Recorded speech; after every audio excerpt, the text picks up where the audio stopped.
On revient à ce qu'on dit, à ce que je disais et ce que je dis tout le temps. Oui, vous êtes déjà venu vous exprimer sur cette antenne, sur ces questions-là. Mais là, c'est flagrant. Mais c'est complètement flagrant. Sans parler des plaintes qu'il y a eu. Il y a eu des signalements, il y a eu des licenciements de cet individu-là. Dans des établissements scolaires où il avait des comportements dits inappropriés, il a été évacué 3 ou 4 fois, je crois. Il a dû être signé. Exactement. Donc, et ça remonte pas.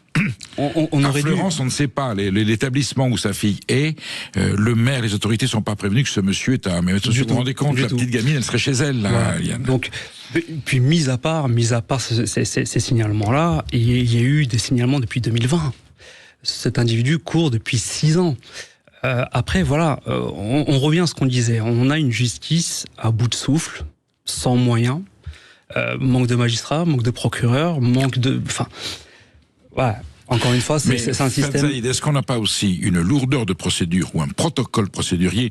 La procureure de Toulouse, la procureure d'Auch, elle peut aussi, à un moment donné, quand elle voit cette affaire, ça lui prend 4 minutes. Elle prend son téléphone, elle avertit une autorité compétente. Je ne connais pas quel est exactement le protocole judiciaire, mais elle peut prévenir un responsable de gendarmerie ou de la préfecture ou l'établissement directement en disant on a un petit signalement, soyez un tout petit peu prudents, ça prend 3 minutes.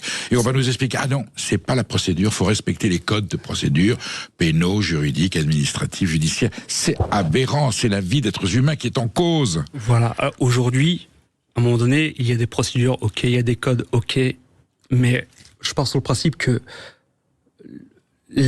comment on appelle ça? Comment je pourrais dire ça, mais très simplement, la protection de nos enfants, la protection des femmes, de violence conjugale, etc., doivent être une priorité absolue, sans passer par des codes ou des procédures. Il y a un signalement, on agit.